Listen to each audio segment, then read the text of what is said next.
Ladies and gentlemen, welcome to PCM World Cup 2024. These are or will be the world champions, and this is the championship of the world. PCM World Cup UK 24 is live now. As I said, I am the biggest of all dogs, joined by our director Emea the 90th, and soon we'll have the company of at least Ibra, maybe even Snake or Miko later on. Today we are here for the final day of round one of Classics. Day two of Classics, round one. It's the final day of the round one for this discipline. And the center court for tonight will be Group L. Now, let me recheck. The intended would be Leo Falandri, Alder, Hugo, Captain Blind, the most decorated player in PCM World Championships history, José Pereira, with over 100 medals at the World Cup, Weimeister, Alexi, Martin F. from the Netherlands, Zeyneko from Spain, and of course myself, the biggest of all dogs, competing in Group L. We will have a few words for other groups as well when Igra arrives. I think we might have a parkour slide when Emea is ready.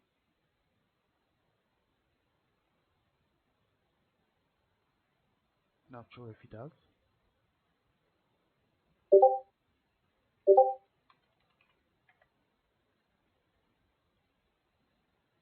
We are waiting on the parkour slide. Okay, it is up. And as you can see, the first one will be a race dictated by couples. Quite a few sections that will be interesting in this loop. And we later follow with a mountain stage that did not prove to be as chaotic as we expected yesterday, but we shall see today. And we will finish with a interesting hilly one. George, welcome. Hello, everyone.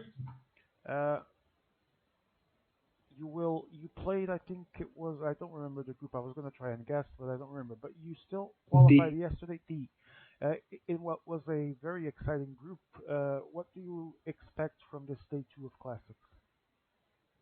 I haven't had a proper look at the lineup just yet, but there are some big names playing tonight, which makes sense since pot 1, 2, 3 are equally divided. I see some big groups there, like Group J, lots of players. We didn't have that last night, I think. But yeah, it should be as good as it was last night. And I'm sure that many of these players are excited to start their campaign this year. Ibra is just joining us. Welcome, Ibra, as well. Hello. What's up? Ibra, what are your predictions for, I'll ask George afterwards as well, for this Group L that we have right here with Leo Falandri, Captain Blind, myself, Hugo, Martin F., José Pereira, and I'm sure I'm forgetting someone, so let me actually see the group itself. It has, let me see, Leo Falandri, Alder, Hugo Gol, Captain Blind, José Pereira, Weimeister, Alexi, Martin F. from the Netherlands, and Echo, and the biggest of all dogs. 4 guys to pass, pick them. So for me, there will not be big surprises. I think that Leo and Josie will pass. That's 100%. Like, they could play against each other at some point, but they are not stupid enough to.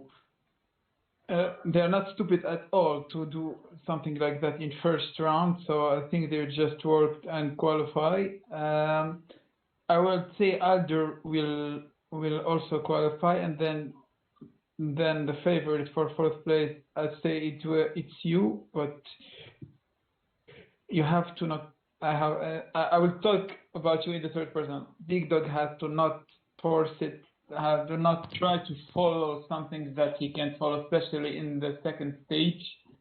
And remember that the fourth place is the one that you need to qualify, or third.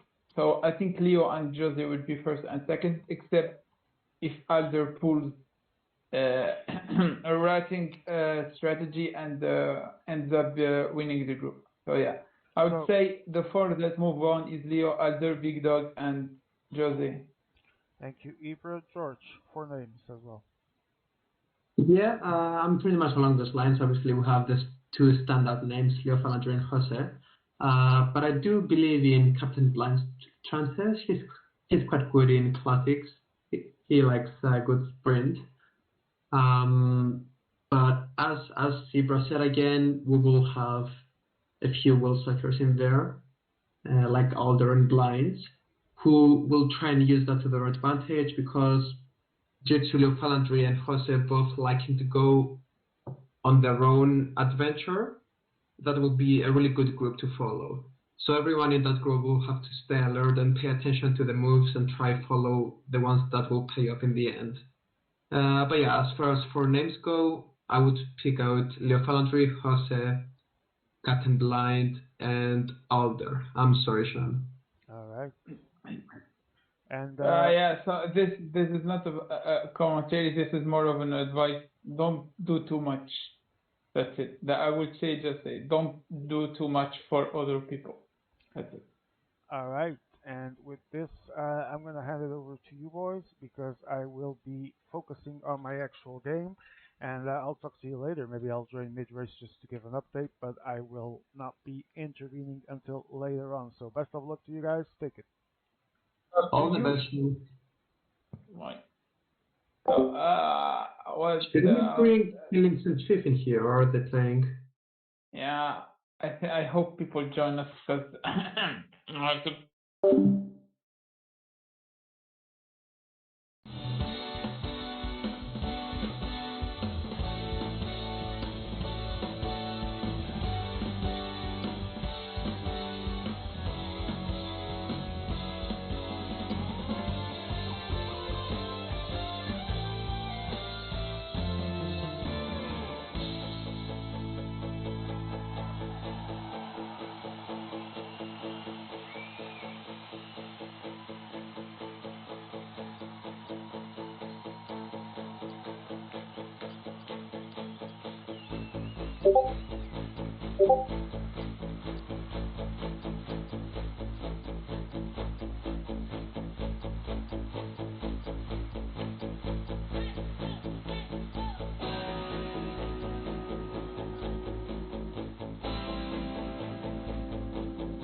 watch out from him. But yeah, Hui and Gosti have a little edge. Yeah. The others, but it's so wide open. Like this one is, yeah, we don't I know. mean, Sim Wonder will surely go through. He's really strong. Yeah. Oh, So we have a stream. the last group to. Okay. So we have the group of Group Bato, Tuanu, and then Bas Tuanu, and then Shift Tisho. I think we have the four that will qualify. Yeah. The other four, sorry, but I don't see it happening at all. Like The important thing, the interesting part in that group is to see whether Basso can actually not finish first, I would say. yeah, true. Especially that there is that cobble stage. I played it yesterday. It's so like it's Basso style. So yeah. Yep, it is. We will see that. So yeah, it's about to begin, I think. As a reminder, 21 that didn't watch last night, we have 3 stages today that we'll play. One is a flat one, the other is a mountain, and a hill one.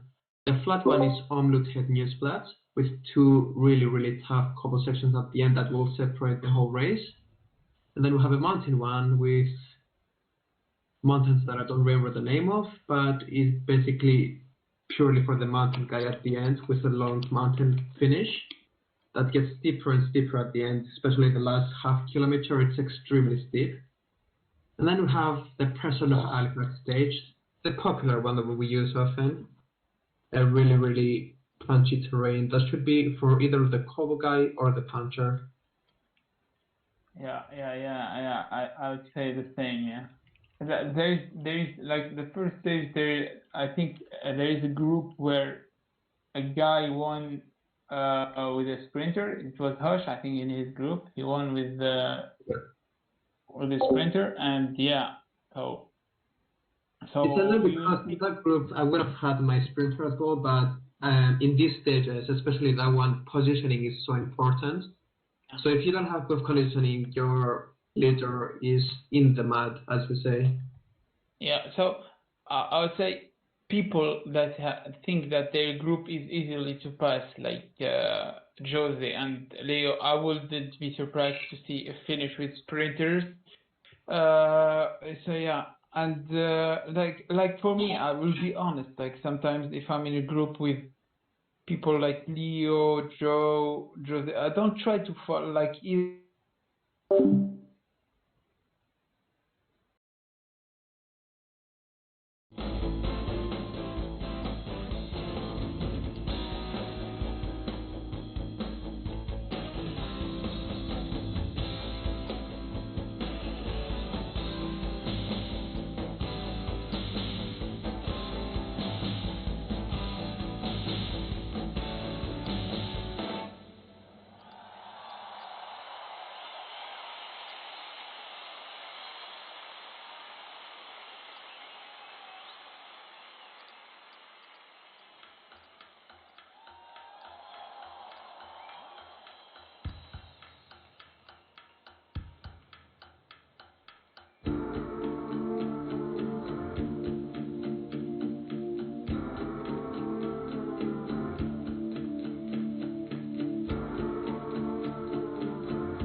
awesome. He's not gonna talk. No, I'm he dead talking, but he okay. was Ben Young can't talk, but he told us what he thinks about yesterday. So he told us that he was lucky to qualify and that he didn't actually deserve it. As the race starts here, and yeah, it's gonna be interesting to see the first attacks. We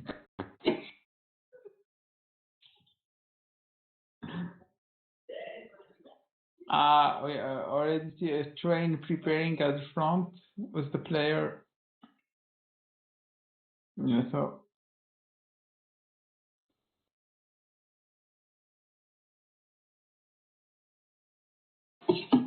so it's interesting to see.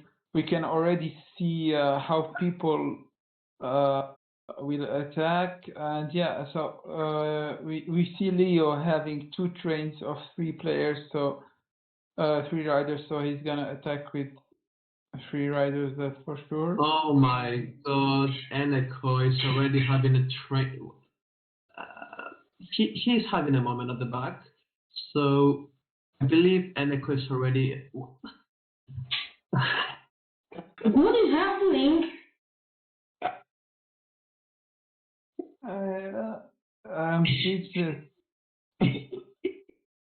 So we believe that Eneko is having a lot of mechanical issues there. And Eneko, I think it's a strategy from Eneko. Lose 5 minutes and then gain number. Yeah, I think we will see. Maybe it's a strategy from Eneko. We will see. So, For the timing, it's pretty quiet in the peloton still, but that's to be expected because the race is yet to really go underway with the couple sections of the uphill hills. don't also forget that I heard that Eneko is a great TTT player, and yeah, I wouldn't be surprised that he comes back and wins the stage. So, moving on, Jose Pereira with the first attack of today. Let's go. Yeah, we don't see this much. Enjoy.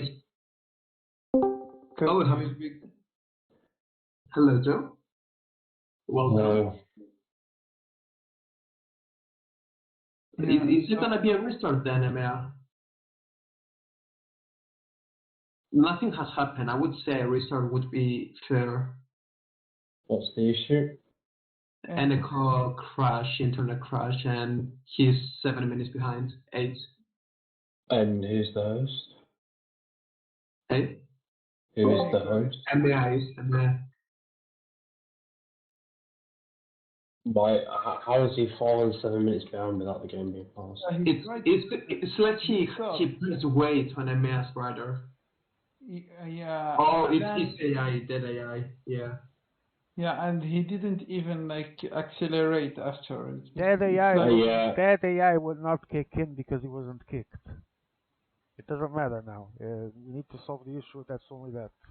Mm-hmm. I mean, nobody attacked pretty much, so I would say restart. Yeah. He said to keep playing. Oh. If he's not able to join, then yeah, we have to go.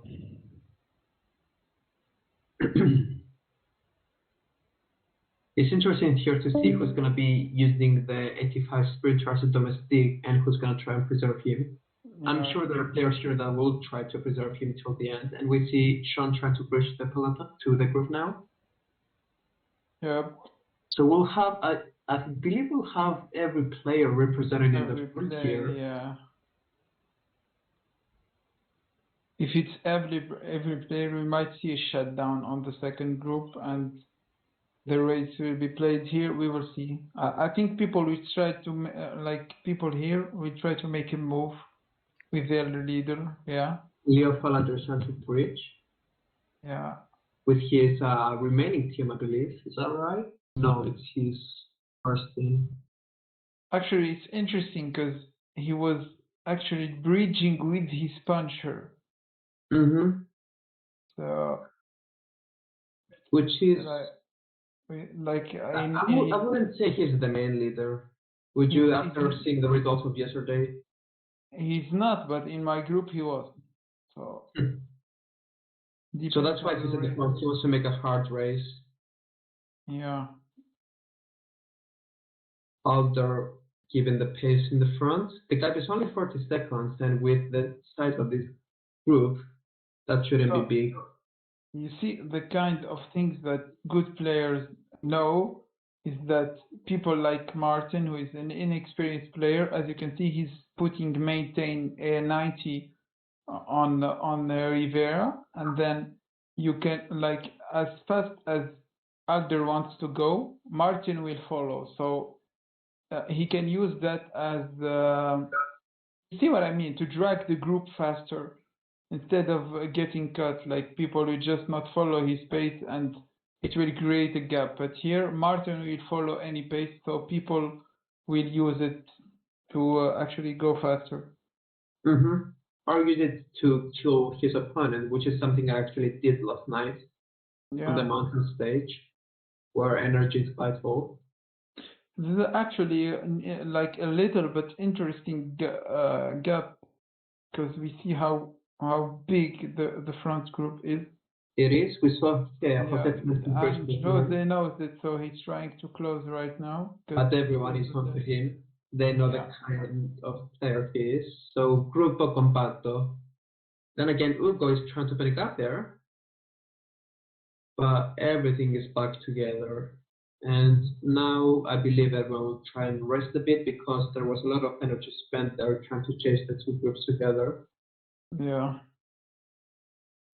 In my group, it was a red fest in just like 60 kilometers from the finish. Like no one could, it's always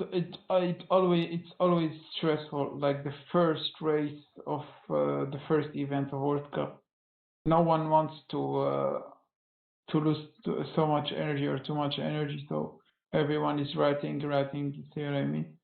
So yeah, I wouldn't be surprised if the race stays like this for another 60 kilometers or so, something. Yeah, Emma, can you give us a look at the finish so I can remember the finish? It's a downhill in the last, like 800 meters and a bit uphill. 2.5 meters. Pretty much. Such a long straight at the end. That downhill prompts you to go early, as we said earlier. Yeah, but it's a trap. Yeah, it's a trap. Yeah, it's the one that cracks the first is the one who's gonna lose. I remember what happened in my sprint is that I thought that they were going too slow and that I could go faster with 85 and then start my sprint. But the moment I went 85, everyone jumped in my wheel, and I was just a lead out. Like, so. But with the sprinting feature of this game the last 2 years, I would say it's better to be early than late because the blocks are just so bad in a sprint. True. And as you said, I got third, you got fourth, even with going early. So it's not too terrible. Yeah, true. Hello, guys. Hello. Sorry for being late. Welcome. I'm so happy you're here. Yeah, I'm so happy you're here because I have to go to work. Yeah, understood. So, yeah, good luck. Thank you. See you later, guys. Bye, bro. Bye. We have Jose trying to attack once again. The peloton seems to be chasing only 13 seconds behind, and then Sean is bridged to him. We have Alder joining as well, all of them with 3 riders, and the gap is half a minute already. They are not hesitating to work, and there's a big split in the peloton now. People trying to bridge in and attack. Makes a big split in the peloton, 25 versus 15. We see pretty much all of them in the first group once again. I think Leo is in the front. Blind is the only one that is not represented in the front. Leo also has 6 behind. Leo as well, good point there. So it will be completely up to them to close this gap down. And now they're already onto the cobble section, so the race is going to be underway now. Leo Falandre uses that section to try and bridge with riders. And what is interesting is that Leo is using both the puncher and the cobbler to gain the breakaway. So he seems to be playing with the 77 sprint for the stage. Or the 85 even. He has the ability to do that. Yeah. But yeah, I think if in case the break win, it's always better to have a stronger rider in front because the effort will be bigger. Foster was briefly dropped there from a peloton, had to dig extra day to close it. And now this breakaway looks strong. There is good cohesion there, the pacemaking at the front. So the gap is extended slowly. Leo Falandre tries again with 4 riders. Blind is onto him, but he does get a gap, and he seems to be able to bridge. Bridges easily. So now there is a big pacemaker in the peloton away from it, but everyone is back together except A2. Who is in A2? I think Leo 2 has been dropped. Yeah, but it's another peloton that will come back quickly, I think. Oh, then they stopped placing, so now there is a gap that they need to close. Sean bridged, but then they managed to keep that the gap. The pace is increasing in the front. The pace is really high in the front. It seems to be Alder playing the pace there. I think a few of them have, so Alder has 6 in front, I think. So he's just trying to, but yeah, it's back together now. But that's what you'd expect from this kind of classic because it doesn't really have the terrain to create huge gaps, but you have to be aware every kilometer because each bump, each cobble sector can create a gap.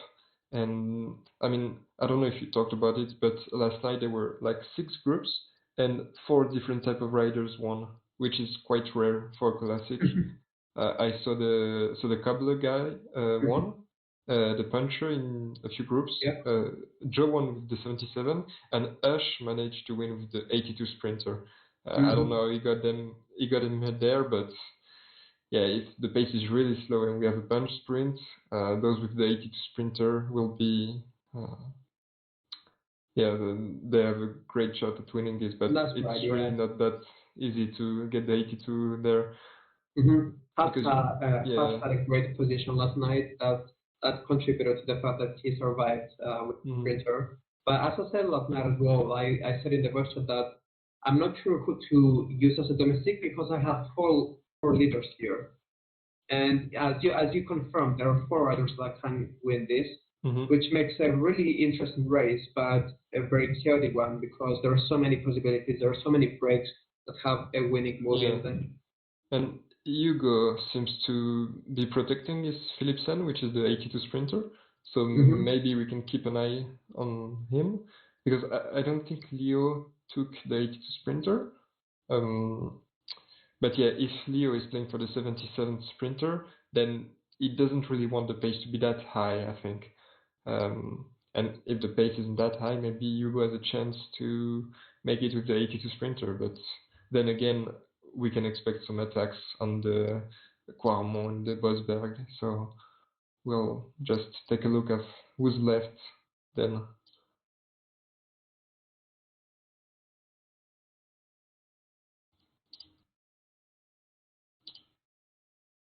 Okay.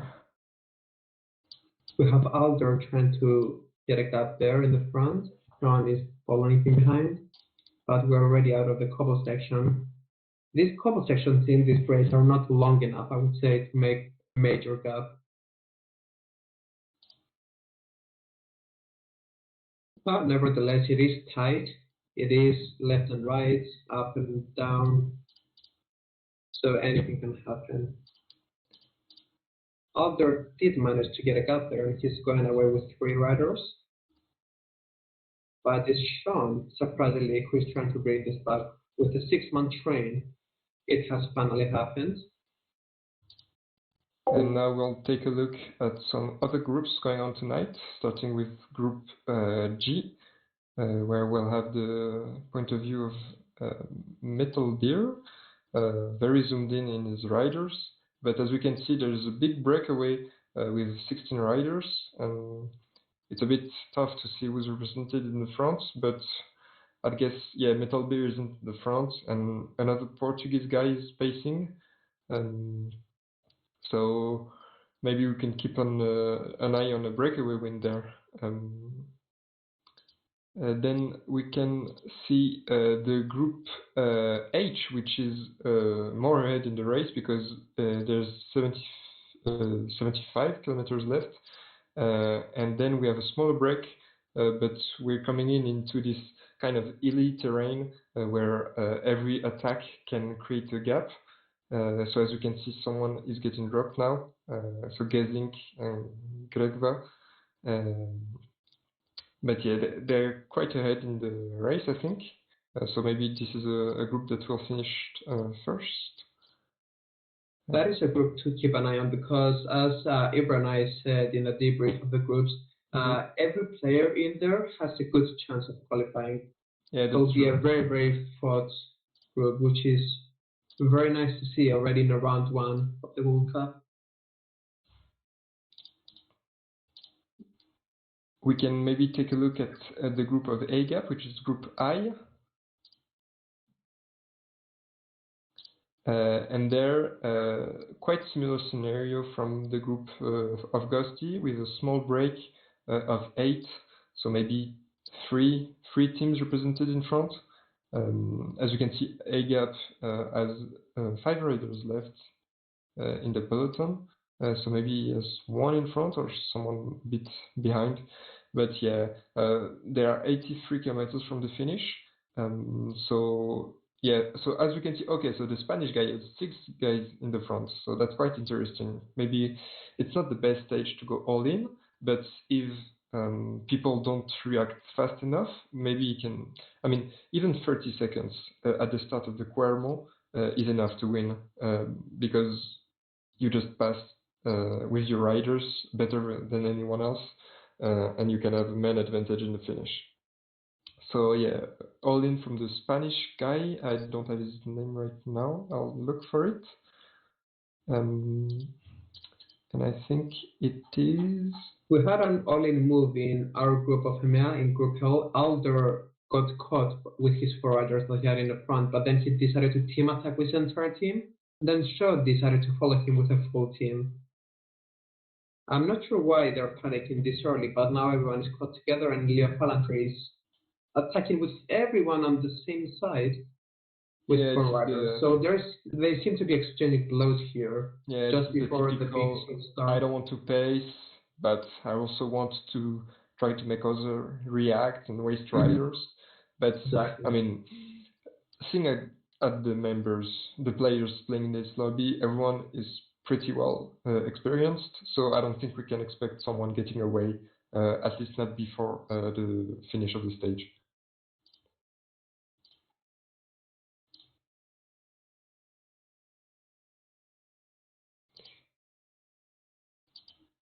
Okay, and now we'll take a look at group J. So we have Joe as external host. And as we can see, it's so 40 kilometers from the finish. We still have a packed peloton with Kingmaker pacing in the front, and Frico also. So the 2 French guys trying to pace a bit before one big climb. But after this one, it will be just flat and downhill until the foot of the Quermont, where the race will be decided. So yeah, 35 kilometers from the finish. This is good to keep an eye on because I think this is the first group that will finish. And yeah, and as Swaxan is trying to attack. Yeah, so those kind of attacks can be really good because, as I said, you just need a few seconds. If you're alone at the bottom of the cobble climbs, it can be enough. But now Jasper is reacting quite fast, so yeah, I don't think Swaxon will try again. But now, yeah, 30 seconds from the finish. So before coming back to this, we'll take a look at Group K.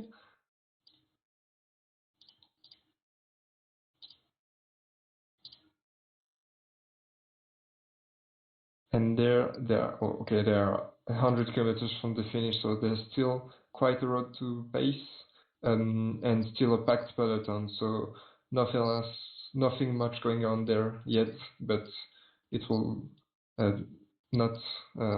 They will come back to this later because they're still very far. And now back to the mainstream.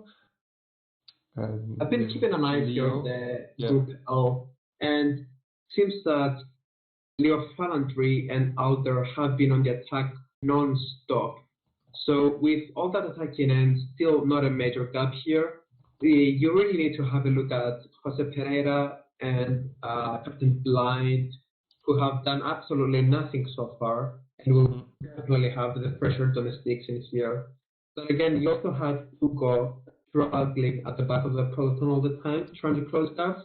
But his leader will not have the best legs in here, not a chance. And it's Alder still in the front, as has been the case since the and start of the race. Group J is attacking the Quarmont. So with Swaxon in the front, he tried to get a gap with the 77.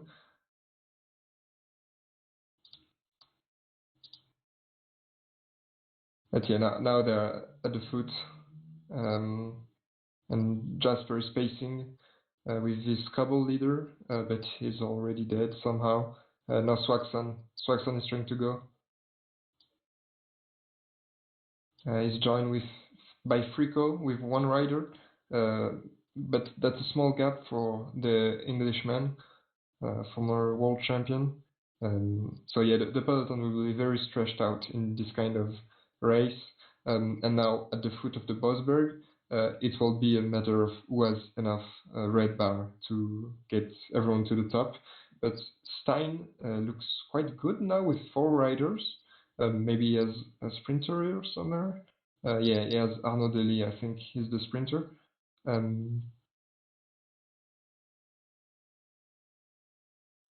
Okay, it doesn't look like we'll get gaps there.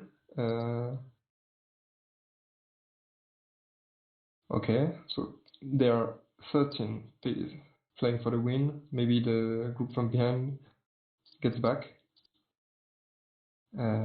Yeah, so 18. So I think there are some sprinters there. As Frico is trying an attack, that's interesting move. Swaxon joining, this can be the winning move. If there are enough bar to get 85 to the end, they can't be catched. But yeah, Swaxon is trying to get Frico to wait because Swaxon knows that he can't win if he's behind 2 groups, but in the same time, Frico doesn't really have a choice but go all in there. That would be a bit dumb of him to wait for Swaxon. He's just losing time now. So he has 19 seconds, but I think Kingmaker is pacing. Yeah, Kingmaker, he must have the puncher guy, I think, in his will. Yeah, Cosnefra. So he'll try to sprint for him as Stein is trying a move, pacing. He's got Swaxon, but Frico still have 10 seconds. Maybe he can make it. I doubt it though. They have great sprinters there. Yeah, LB caught and Swaxon as the 77 sprinter. He'll launch. Okay. Swaxon in great position now. Stoins right behind. And Swaxon will take the win. Oh, no, Swaxon is taking the win in front of Stein. Andrew Walker and Frico with Will and 4th.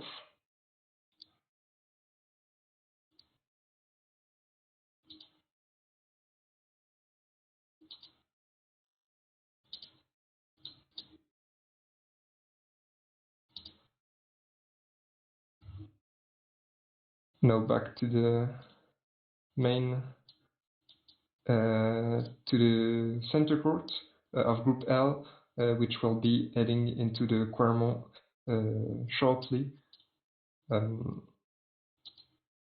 So only 4 riders have been dropped. I don't know who they are, but someone must have been caught behind and won't be playing for the stage.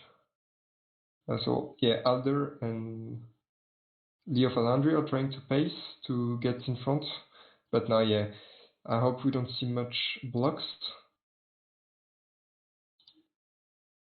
and Alder is trying to go. Leo in great position there, is attacking with his cobbler, I think. Yeah, Van der Poel with Alaphilippe in the wheel. That's great position from the world champion there. The big dog and Jose Pereira just behind. It's a stretch tab, but no one is cracking yet. I don't know if there are some. Maybe Philipson is there. I know he was playing for it. No, Philipson is a bit at the back. Yeah, I don't think Philipson will make it. Hugo seems to have abandoned him a bit. And now Alder is trying to pace hard on this last cobble climb, which is the Bosberg. Yeah, Alder as the cobbler, the puncher, and the 77 sprinter. And Leo is attacking again with the puncher.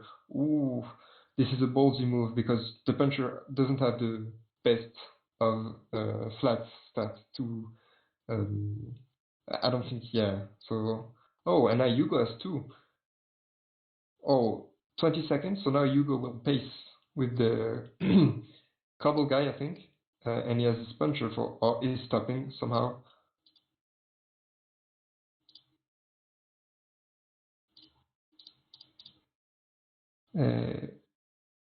In age.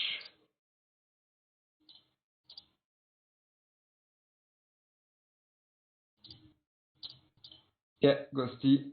And the break will be cut just on the line, it's third break, and it's Simone taking the win in front of Holatafon, so a bit of surprise there, and Pixar in third with fourth for the Ghostman. Now back to the center court with 5k to go, and I think Hugo is pacing in the front, or is it Leo? No, it's Leo Falandri. Leo Falandri, still 20 riders there. And Leo has the 82 sprinter, wow. No, Sagan is 77, pardon me. Same as Jose Pereira, and they will be launching now, 3k to go. Onto the final stretch, here we go. We have leaders side by side, Bernard and Nuko trying to squeeze the middle, but it's not the line. Bit of swerve.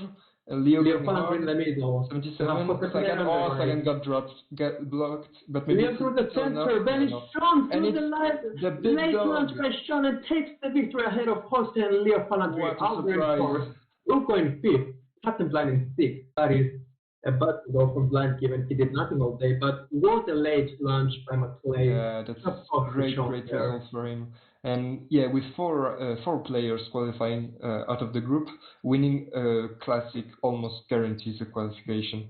So exactly. That's a very great result in front of, pardon me, but Jose Pereira and Leo Falandri. So that's huge result. Huge indeed. And in the group of A Gap on the line, it's Finn taking the win in front of A Gap by just a small margin. So this is group I think. Yeah, it is. So in group I, we have the win of Finn in front of A Gap. And yeah, it's great result. And now we only have two groups left. Oh, I didn't see, but in the group of G, yeah, it just finished, and we have the win of who else but Basso. Big surprise there. I think in front of Tuanu. Guys? With his puncher also. Sorry to interrupt. It was a very tense sprint, as you guys could see here in Group L. I opted for a late launch. Jose was second, Leo third, and Alder fourth. So from the five guys that we predicted could be the guys fighting for the top five, four of them ended in that for the top four. Sorry, four of them ended in that top four. Captain Line was sixth. Back to you. And now we only have one group left racing. There are still 35 kilometers till the end, so we'll have a good time to analyze this finish. The others were a bit quite close to each other, so it was a bit hard to keep track of everything. But now we'll have a better look at it. So we have Groot with the Norwegian jersey. So they're 33 kilometers to the end, and we have an attack in the front by Italy. Let me just come up with the name of everyone participating there, but I think it's Francesco Gracia. Francesco Grassi attacking. So yeah, this attack is very popular on this race because yeah, you want to have a small gap coming into the couple climbs. So a lot will try them, but few will succeed. But there, Francesco Grassi seems to have a bit of a gap because 20 seconds.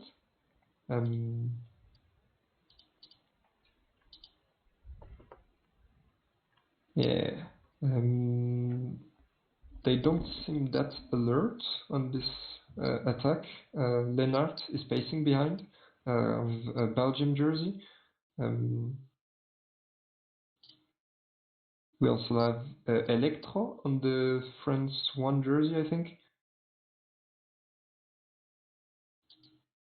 So yeah, Grassi with a bit of a lead there is pacing harder than he was. So now he got 30 seconds and this might be the winning move.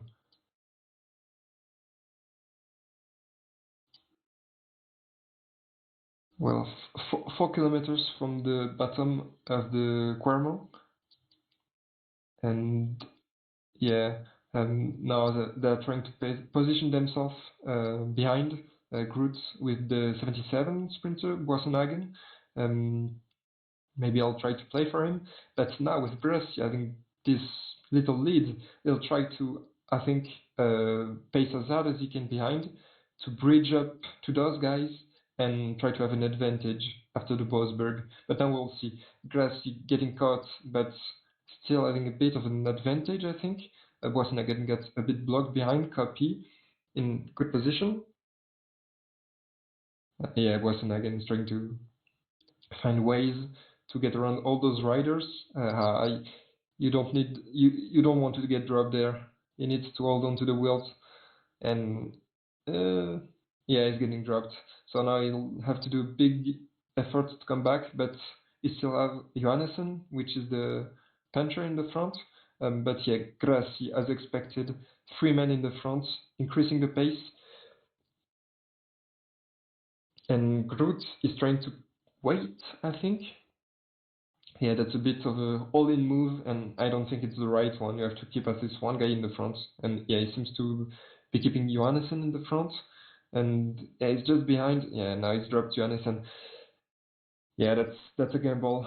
He's gambling on everyone to wait in the front, but I think that we have one rider pressing hard in the front. I don't quite can see where it is. Maybe it is Raoul with the Netherlands jersey? No, it's French. So it has to be Electro, I guess, or Copy.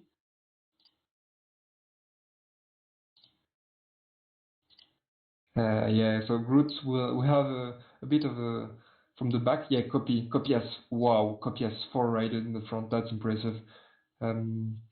Yeah, so realistically, yeah, and Groot has abandoned the idea of playing for the 77. So yeah, he tried to wait for him, but now he just lost everything. I'll try to bridge the gap with the 8 cobbler, but I do think that the race will be won in the front, especially since we have Copy with 4 riders, Grassi with 3, Electro with the hill guy, and we have a Raoul with 2 riders, so only 4 riders represented in the front. Groot trying a late attack, but it's too late, and the sprint will be launched in the front. Copy with 4 riders, Grassi with 3. Grassi will be the first to launch.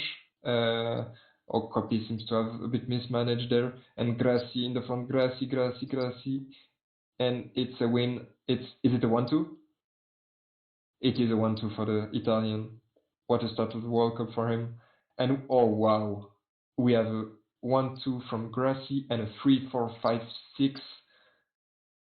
No, my bad. We have okay. So Grassi goes 1-2, Electro goes 3, and Copy with 4 riders and 4-5-6. So yeah, a bit of a fail for him, but he still gets, I think, 3rd place. But also, I think that the riders that were behind, so that is, I think, Groot and the Belgian guy will get 0 points because they were not in the leading group of 6 riders. So yeah, 1-2 for Grassi is already qualified. But yeah, now we'll get to the second stage. Every group finished with the Omloop, and now it's time for the mountain stage, which is quite hard. I played it yesterday, and yeah, there's a few scenarios you can expect. Either people try to blow things up with a breakaway and trying to bridge to the breakaway with your leader, but also there are some groups where it just was your typical sprint finish in a mountain. So, but I think in this lobby with Jose Pereira and Leo Falandri, the big dog, we can expect some moves, and I don't think we'll get at least not 10 peloton men sprint. And yeah, at least we'll get some attacks there. As so, this is the first group that started, which is the group G, G, I think. So yeah, Swaxon with Orca, I think, in the breakaway. Maybe not Orca, no, it's Russian, my bad. We have Lenak also represented there, and Frico. So 12-man breakaway. Swaxon has 4 riders, so I'll try to be increasing the pace in front. And we'll be looking at the reaction from the peloton, because some players aren't represented in front.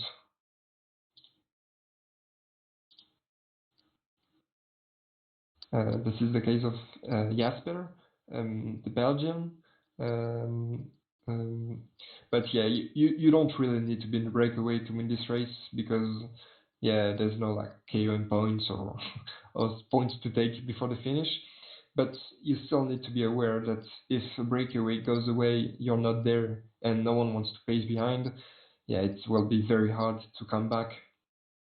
So Swaxon wants to play on both sides, so bringing his hill guy and the 78 mountain in the front to maybe try to bridge with his leader from behind, or just try to have a bit of a bar advantage when they catch the breakaway. But now, yeah, only 40 seconds advantage, so I think we can expect that some players behind are pacing, but I count, yeah, so only 4 players are represented in the front, so that must mean that at least 3 are pacing behind. 4 even, no, 3. And as we have started on the center court, yeah, not much going on there, but we can expect first attacks at the bottom of the Kirchenzerberg. Pardon me for my pronunciation. So right now we have Martin trying to keep a steady pace, maybe try to avoid some attacks. And we don't see yet Leo Falandri and Jose Pereira. Maybe they're in the back trying to save bars, but I do think that we'll see them on the attack, if not in this climb, on the very next one.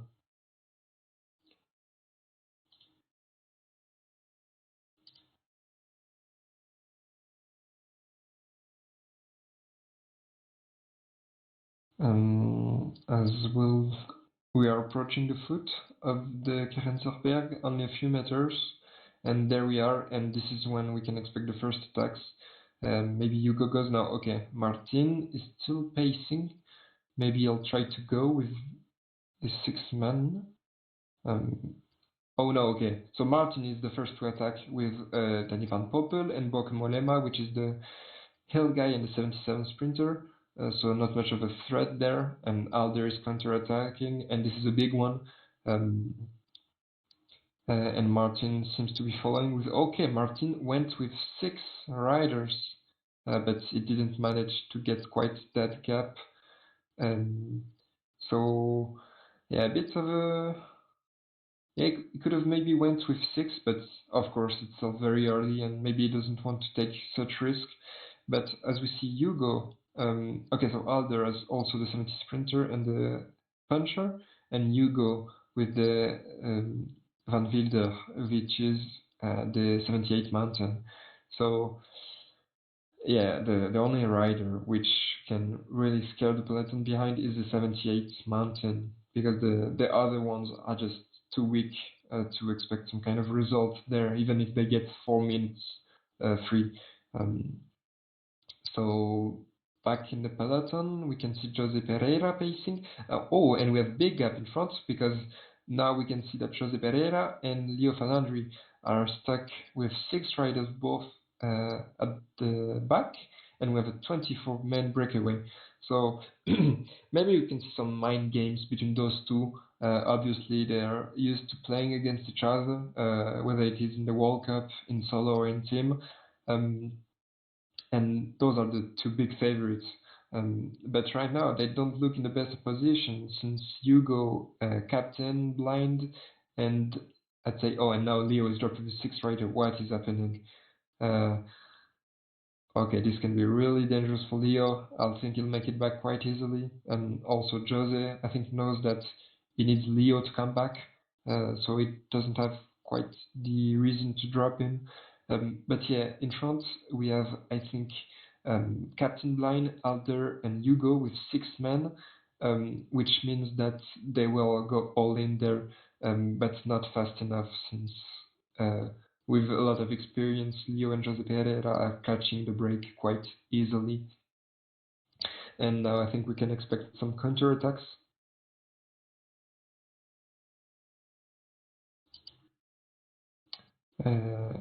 Alder trying to keep a steady pace in the front. Maybe he's trying to drop someone. Wrong, bad positions, but on this flat section, I don't think we'll see much attacks.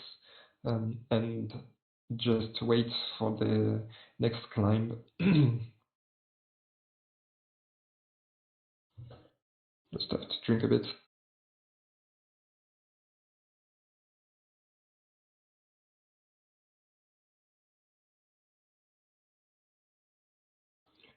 All right, back to the race. And now as expected, everything is now way calmer, as everyone made it back. And yeah, so Leo is trying to stay in the front this time, because I think even though he knew that he wasn't that much in danger, he still got scared of being dropped with 6 riders that early in the stage. Last night we saw, I think it was T2, which got dropped and never made it back, and now Leo is attacking. Yeah, so he got enough of waiting back in the peloton and is trying to get a bit of a lead before this climb, which is the Clausen Pass. But yeah, as expected, everyone is following the world champion. This seems to be a trademark attack so far today from Leo Falandri, his riders including a lot of lip. But as you said, everyone is very wise to this, because he is the world champion among many, many other titles that he owns. So now is Jose trying to keep this group with him, because many riders are there, and it could be a big threat just before this big climb, which will be very decisive, as all the teams will go from 6 riders down to 4 or maybe 3 even. Yeah, and Leo did, 3rd in the first stage, which is not bad at all, but still not out of the danger zone, even though it will be a huge surprise to see the world champion getting out in the round 1. But we know what champions are made of. They want to win, and I think that Leo crossed this stage on his calendar, and he really wants this win. But it is a beautiful stage. Yeah, it is. And I really hope that we'll see some great racing there, and not just a sprint with 20 riders at the bottom of the last climb. Oh, surely not. With this lobby, it will go very explosive. That's also what I think, yeah. But we can see here Blind not panicking. He's slowly pitching this group back with a steady pace. 3 riders there. The thing seems to be working. before a huge climb like this, you don't want to lose any bar on your climber in case things go sideways. But even then, Captain paced, I mean, quite good. I think he caught the breakaway without spending too much energy. And now, well, see if someone tries to go. It's easier to attack in a mountain, like 15% right now. And yeah, Leo saw it and is getting away now with the 78. Oh, so he has the 3 climbers in the front. Of course, not with the leader, but the other 3 big climbers are in the front. So this is a strategy that means that he'll be isolated quite fast behind, because he only has like a 79, I think, 69 mountain guy to help his climber. But that also means that maybe I'll try to bridge on the breakaway. But yeah, he saw that there was no point going on, and now he stopped, and we have a bit of a statu quo on this Clausen pass. But of course, we're still a long way from the finish, and a lot of things can happen. And although this is the steeper section of this climb, it's also the first one. And with a small valley between the two, I believe that the decisive move on this mountain will happen in the second part. So everyone is careful of that and trying to save those bars for that extra energy spending at the end. Yeah. The interesting thing here is that due to that long false flat and flat section event between the last climb and the penultimate and the major climb, is that although there should be people that will try and preserve numbers for that reason, it's also a great place to go early. As you saw in my group last night, we had Hash, who went with 2 riders in that downhill, and although he was caught on the mountain, he still made it through to the finish with a gap. So it's a great place to gain some free time ahead of the final climb. Yeah, that's what we can see in classics. Like you just get a few seconds advantage at some point in the stage, and those can be very valuable in the end.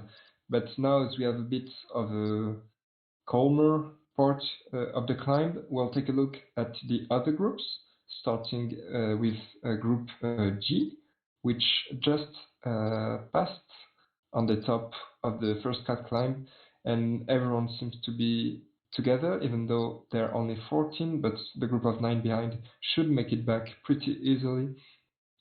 So yeah, this is a bit of an unusual camera settings from Metal Beer, very zoomed in on his riders. I mean, it's not the best to follow the race, but I mean, at least he's very close to his riders, and we can give him that. But yeah, he only has 1 rider in the front, I think, with Carlos Rodriguez. And yeah, so this is the group with Basso, who absolutely dominated the opening event. So I think we'll see him attacking, but maybe not quite right now. And now we'll take a look at Group H, which is the group of Gusty. They are still on the first climb, and they have a short breakaway of 6, but they do have 2 minutes advantage, and I see a few teams with 6 behind. So I'd guess we have, I think maybe we have Pixar with 2 in the front.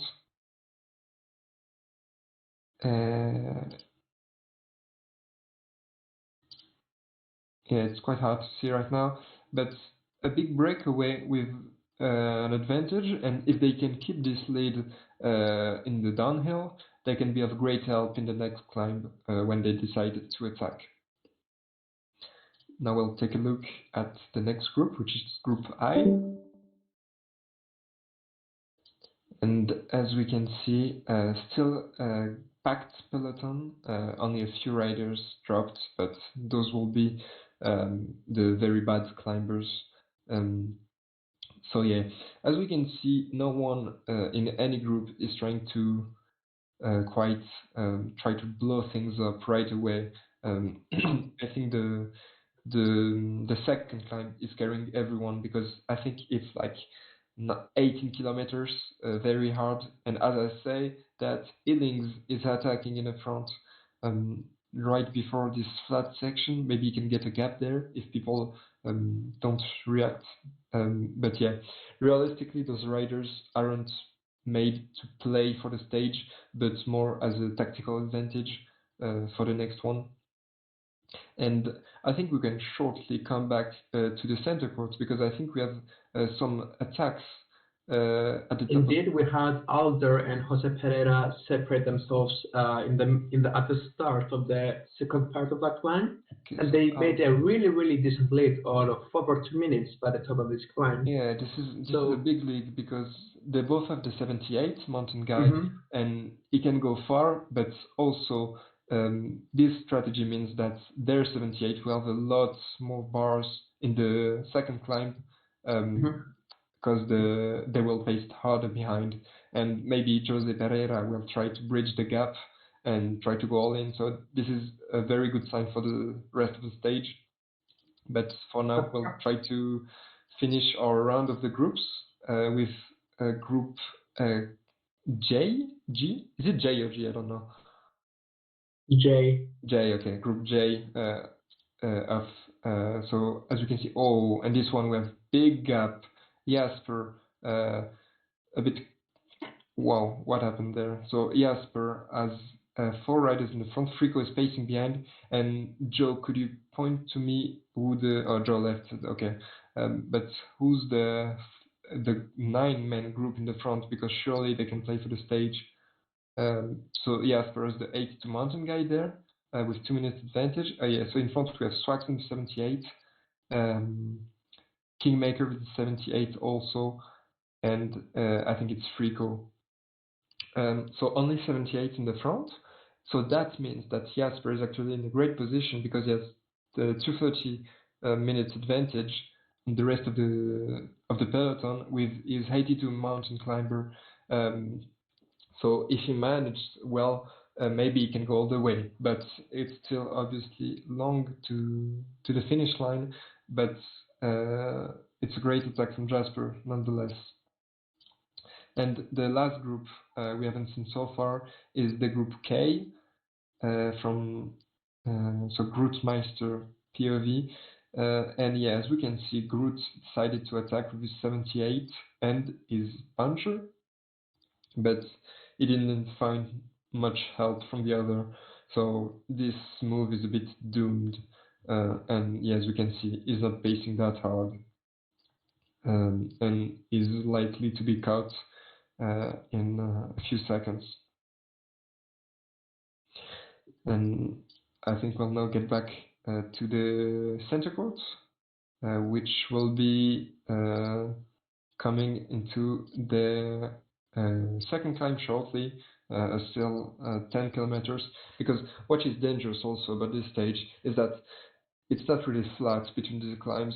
As you can see, there will be, so we have 8 kilometers of rather flat until the intermediate sprint, which obviously doesn't count, but it's still there. And then we have like 5 to 10 kilometers, I think. I think it's 6 kilometers of false flat, which really hurts the leg of the riders, and you really don't want to spend too much energy there. But in the meantime, in front, if they keep on pacing, they can get a big lead in there. Yes, indeed, they have maintained the gap from the top to the bottom slightly. It was over 2 minutes, but now it's just 1 minute and 40, which is good enough of a gap in order to be confident about having your best domestic at the top of this climb.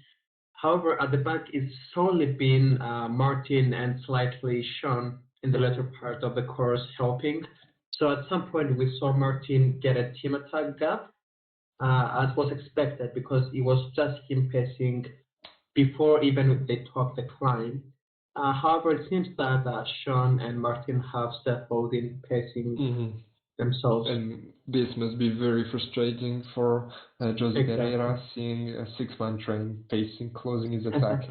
But I mean, Jose Pereira, of course, the guy with the most medals in World Cup history, he knows that he won't win the stage with the 78 in the front, but he'll try to start the stage with a lot of bars on him, and I personally think he'll try to bridge with his 82 mountain guy behind, because if not, it doesn't make any sense to have attacked before. He has 130 advantage, and if he manages well, I think he can gap at least other 78. But yeah, of course, Alder right there with him, which could be in the same move. And we have an attack behind, only 5 minutes. Maybe this is Martin that tried to go with everyone. Yes, and this is very interesting because now we can see maybe some. The big dog is reacting. Blind just doesn't want to relay in this lobby, Yeah, and it's general his tactic, and also Alder. Hugo, I have never seen him in the front in this stage, but it's completely up to Sean, the group leader, to be fair, to close this down.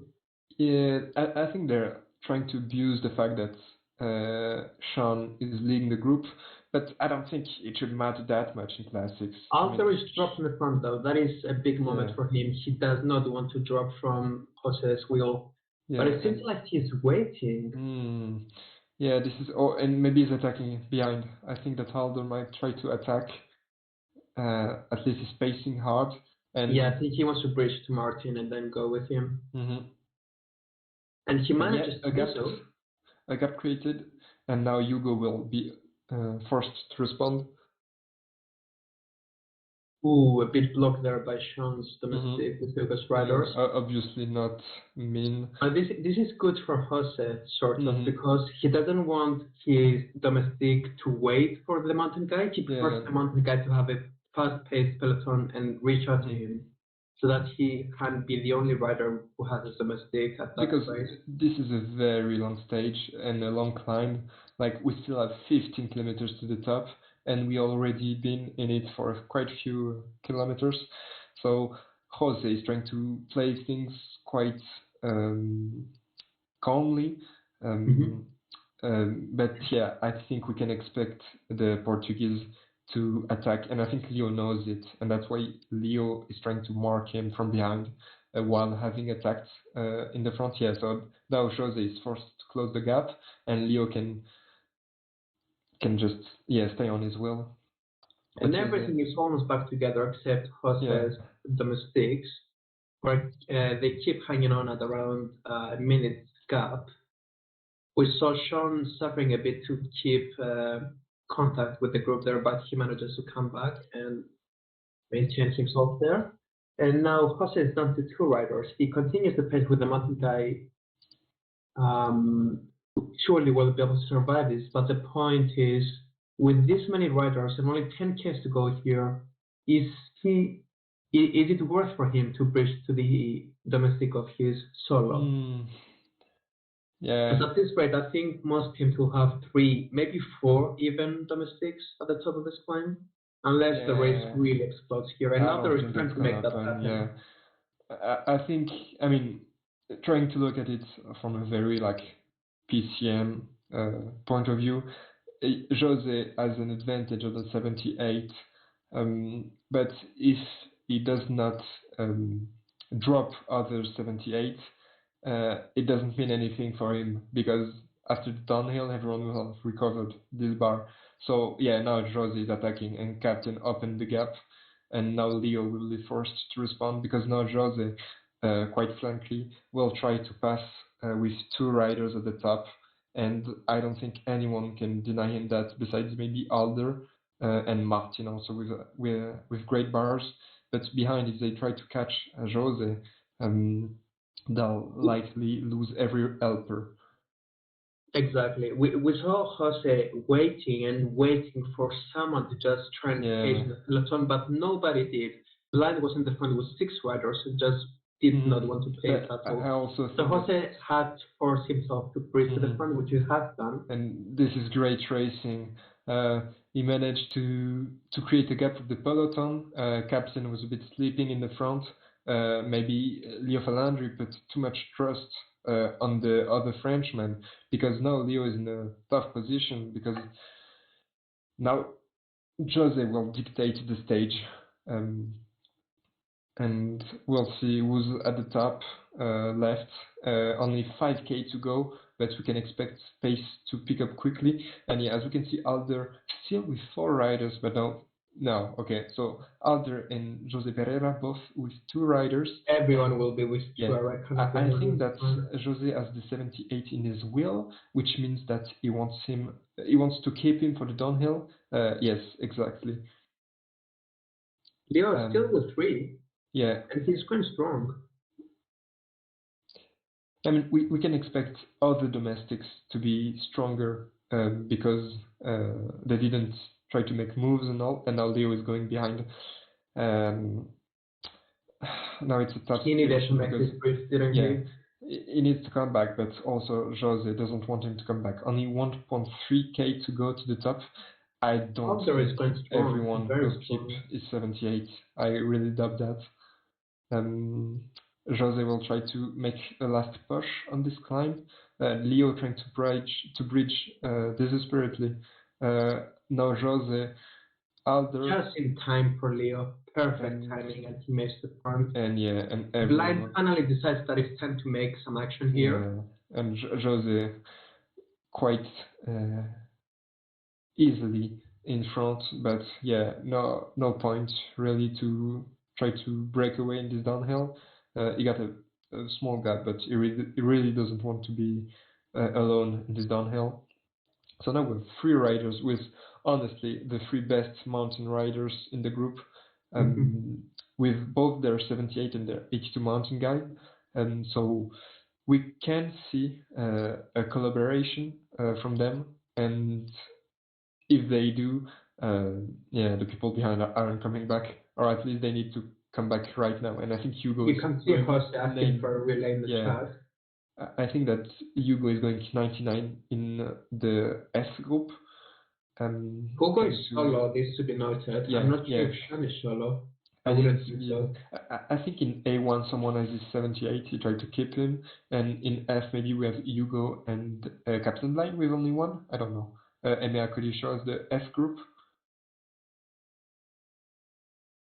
Yeah, as expected, this is Hugo and Captain Line with only their leader. And I would say it's best for them to just wait for A2. It's not worth killing their leaders just to panic and close this down. Yeah, but I mean, if they relay in front, they aren't coming back from behind.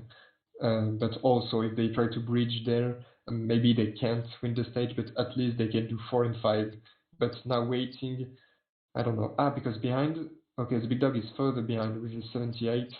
Yeah, I mean, it's looking very good for those in the front. Indeed. And in the other Blind group, is panicking now. Blind is sprinting with all he has in order to close, and he's just not closing. Yeah, so we'll try to keep another look also, especially in the group J, where they are attacking the last climb with 8 riders in the front, and the peloton of 11 with 11 guys right behind at 230.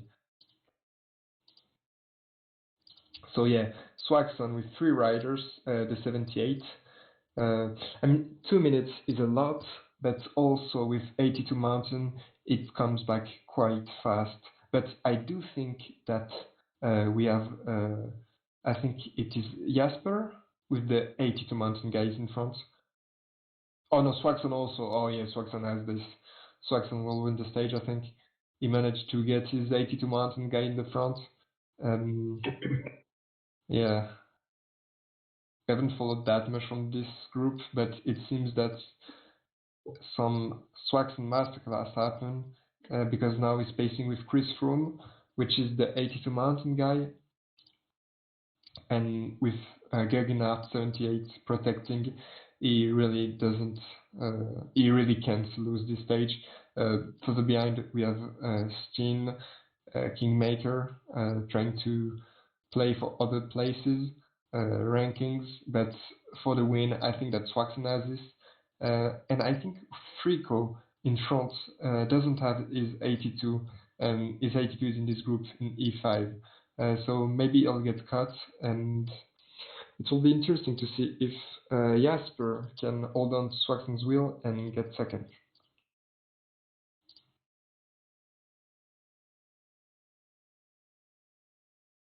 And yeah, Kingmaker now trying to bridge. But yeah, what's likely to happen is just this group playing for third, and Swaxon is dropping everyone. Honestly, I could even see a 1-2, but I don't think we'll get it. But surely Swaxon will win this stage. As obviously we're keeping an eye on the other groups, as group group that is the group G just started the final climb with a huge peloton of 24 and a lone rider from Il Terry, Italian, with 1 minute advantage, but we'll try to keep on the group of Swaxon now till the finish line. Swaxon with 1.2 minute advantage on the others, and yeah, okay, someone got dropped in the front. I think Swaxon lost to 78 and dropped Jasper, yeah, as expected. So, I mean, Jasper got a great move on the peloton with 2 minutes gain in the flat section. So we could expect this kind of result for the Belgian. Oh, but he's dead. He's dead with 1K to go. So maybe he'll get cut. So, but one thing that's for certain is that Swaxon will win this stage quite easily, even celebrating. Wow, great win for the British.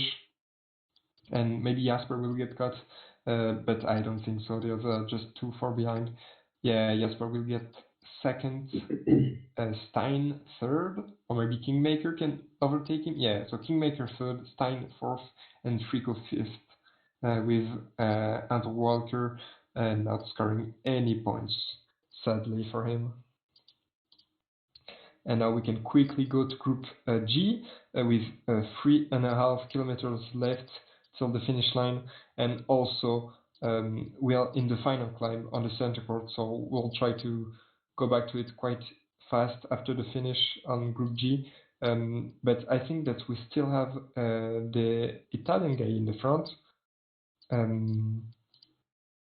That would be a huge surprise actually, but I think that he will be getting caught 2K left with Chief Master Pro pacing. At least we're seeing the finish and an attack from Rafael. Only 7 guys left in this group. Tuanu there, and also Basso. I almost forgot him. Basso in this group playing for the sprint. Tuanu in the front at least. Only 800 meters left. Now we see Rodriguez in the back. Hopefully we come back to the front in time, and it's the sprint, and it's actually Tuanu taking the win in front of Basso, his first loss of the World Cup, with Pompon heading fourth, and Tisho heading fifth. So that's GG, and we'll get back quite fast to the center court because 5K to go, and this is an important one because Alder is pacing Leo Falandri right next to him. 13 riders left, everyone with 2, I think, besides the big dog and Martin. And now Leo Falandri losing an helper, Jose Pereira too. And switch to the front. Everyone is getting dropped, but Alder still with 78. A really, really great stage from the Colombian, trying to get a gap, but Jose Pereira was react. You would expect these 3 riders to be in the front as they were the ones that had the ease on the top. Yeah, that's what I think. I didn't see what happened. It seems to be between these 3 for the podium. Leo Falandri got blocked earlier in this climb. Let's see how well he survived to cover. Alder, what might be not worth noting is that Alder was the last one to lose his 78. So a bit of. Also had one recently though. Yeah. And the big moment will be this right turn here. Now the sprint is launched. Either Leo Falantri, Jose Pereira. Jose through the middle. No, it's gonna be Alder. Oh, No, Alder takes it. Alder in front of Impressive the win by world Alder champion Leo there. Falantri. Jose Pereira with the Sean comes in Sean fourth place. which is a great result for him. Hugo fifth. Martin just went slightly bit too early. Yeah. And has to be a split and blind this last there because on the valley, he basically on the downhill just before the intermediate sprint, both the groups got collected. So it was a normal chase from the front and the back. Sorry to interrupt you, but in Group H, we are at 2.5 kilometers from the finish line. So a big group there. So it will be almost a bunch sprint with Ghosty still with his helper. So Lennart Kamna is his 82 mountain guy, is now losing his helper. Ghosty in the front. We're at almost the finish line.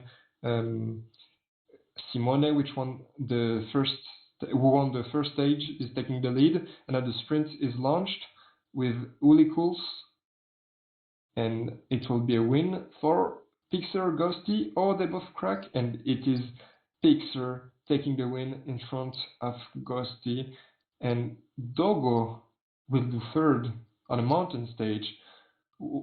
Old Afonso fifth, and I think it was Uli Kuls taking the fourth place. And now on the not the last group, but the second to last group to finish the stage, we have AGAP with the 82. I think it's against Francesco Grassi, if I don't mistake. No, it is Giacomo. Okay, so Denmark with 3 riders behind. I don't know what happened there. Maybe he attacked from the peloton. Okay, the peloton is back. But I mean, with the 82 mountain guy, Padun and Giacomo should make it to the finish line. I don't think they'll get caught. So we'll see a bit of relay going on, maybe a gap. Yeah, that's smart of them to relay to make sure that they can make it to the finish line. Both of them.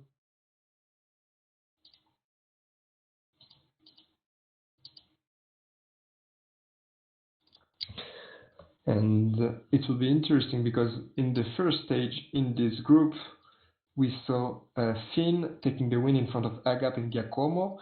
So there, Agap and Giacomo can assure both their qualification to the second round. And we'll see if Finn can secure a good result behind, maybe a third place, to also almost secure his qualification. But now we're at 1.5 kilometers till the end, and Agap is still leading, still pacing in front of Giacomo. I think is very confident on his bars, and yeah, he seems to be dropping Giacomo a bit. And maybe Giacomo comes back. Another sprint is launched, but no, Agap got this. Win for the Ukrainian in front of Giacomo, and yeah, great result for Finn, third in front of Ealings. Denmark will get 6, and I think it is one of the Spanish guys. I don't know if it's DDSS or ADPPK doing 5th, but nevertheless, I think we had the same top 3 on both stage, so those guys are already qualified. All right, guys, I'm back. This was a very tense stage as well, not just a sprint, a very tense stage, movements, some tactics. I ended up, after trying to be in the break for a couple of times, ended up not being able to be there, and that's what hurt me in the long run. It was still a pretty good 4th place, though, considering the circumstances and the first win. So right now, same top 4, different positions, seems to be well headed for those 4 guys. Yeah, the 4 guys look good, and now we're in Group K, coming into the last kilometers, still packed bunch. But as we can see, Groot is chasing, looking for a win after his disaster class on the first stage, and Lennart is attacking in the front. And Lennart got actually a good gap with 20-ish seconds, and now it will be Groot trying to hold on to the wheels If Lennart can keep on going, and now Lennart is cracking, Groot still chasing, both of them are dead, and I think it's going to be a win for the Groot Meister in front of maybe Electro, and yeah, what a win for Groot. Yeah, he really did a bad performance on the first stage, and he totally redeemed himself there in front of Francesco Grassi, Electro, Raul doing fourth, and Copy fifth, with Wymester doing sixth and Lennart seven. They both attacked in the final kilometers. But yeah, it just wasn't meant to be. They didn't have the bars, but it still was a great attack from them.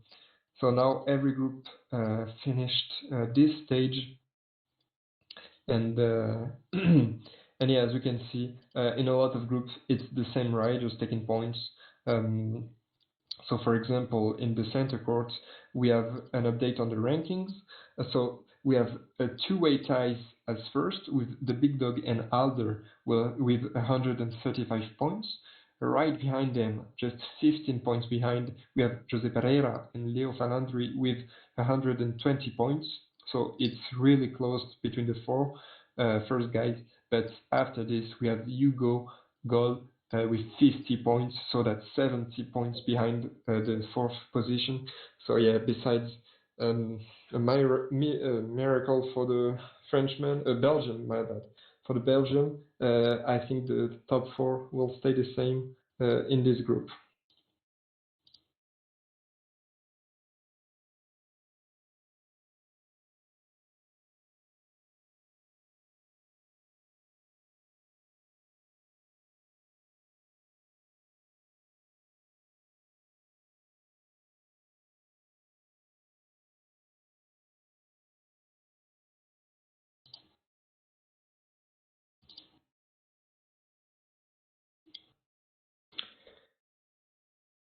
And we will be shortly starting on the last stage, which is a Cobble Ely stage taking place in the Great Kingdom, I think. It's a very hard stage, which can be won by a few riders. I think that you can win with both the hill guy, but also the cobbler, because there are a few 5-star sectors there. But one thing that is certain is that it's a great parkour to attack, and someone can attack from far and still make it to the end with a lot of downhills. And I think that if you are not reactive enough, trying to follow attacks on this kind of a stage, you just have no shot at winning. That's correct. This parcours offers a great variety of tactics that can be used, and that's great for those who do not have enough points to have faith in a qualification that they need to have a win in order to go through. And yeah, you'll be sure to see some suicidal attacks here just as a last resort hope for a qualification from those who did not expect to go through today. Exactly, yeah. And maybe we'll also see some mind games with people already qualified, having really no real reason to pace behind those guys. So maybe we can see some people getting a free ride. Last stage in rounds are often more strategical than anything. And we will see if some mind games happen, not on our center court though, because I do think that the top four is already locked, but everyone can finish first in the group because only 15 points separate the four of them, which are Jose Pereira, Leo Falandri, the Big Dog, and Alder. So yeah, anyone that finishes in front of the other on this climb will be first in the round one, which is very important for the round two, for the draw and the seedings. But yeah, this is a bit of a calm start of the stage, at least until the first climb, which is very hard. I think it's like 15% slope. It's cobbled, And it's also very, very narrow, which Yeah, is and it makes it mhm. a whole set of a race just for a position before that hill. Yes, this will be very hectic. Everyone will want to get to the front, and maybe we will see some players trying to attack with like riders that are not good enough to pass the climb in the peloton. But if they get 1 minute ahead, then they will be surviving the climb when the peloton catches them. So this is a bit of a strategy that we could expect from some players there. Um, but right now, no attack yet. I mean, Hugo has 50 points, so if he wins the stage, he could theoretically still qualify, but he'll need some help from the others because it needs either Leo Landry or Jose Pereira to end last in the stage, which really isn't very likely.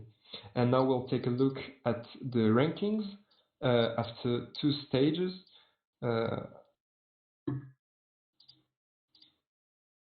Okay, so in the first group, we have Basso leading by a small margin, only 1 point on Tuanu, so with 171 points, Tuanu 170, and then a huge gap with 85 for Pompon and for Chief Master Pro, and Tusho with 50 points. So everything is still up to grab for Tisho that can still qualify. Then we have in another group Pixar leading the group in front of Simone and Gosti, 151 for Pixar, 118 for Greg, Simone, and 105 for Gosti, all at the front, so just behind 95, and then bigger gap with Dogo and Gesink, 60 points and 53.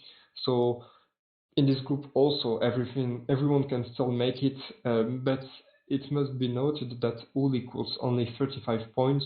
The reigning Tour world champion, a bit of a deception there.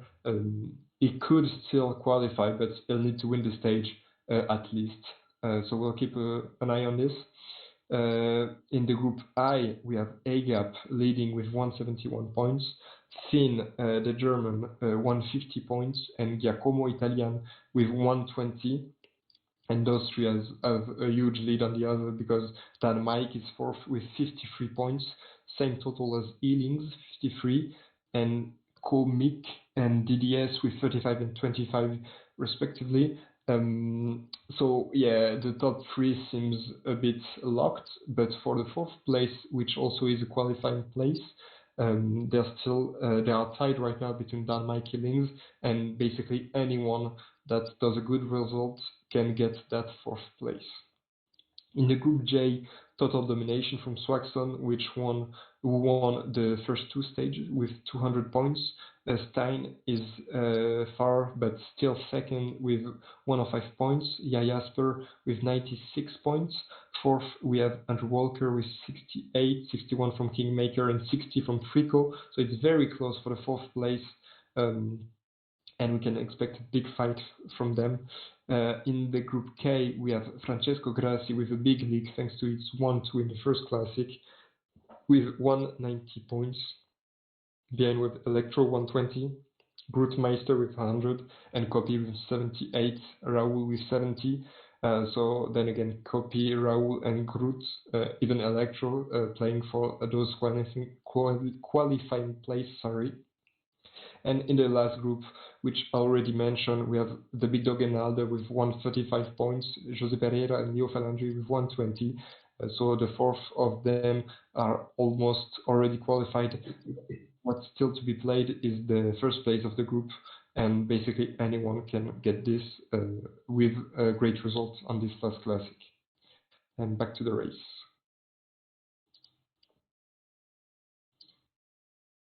In Group L here, we see a lot of attacks, basically a rain of attacks here.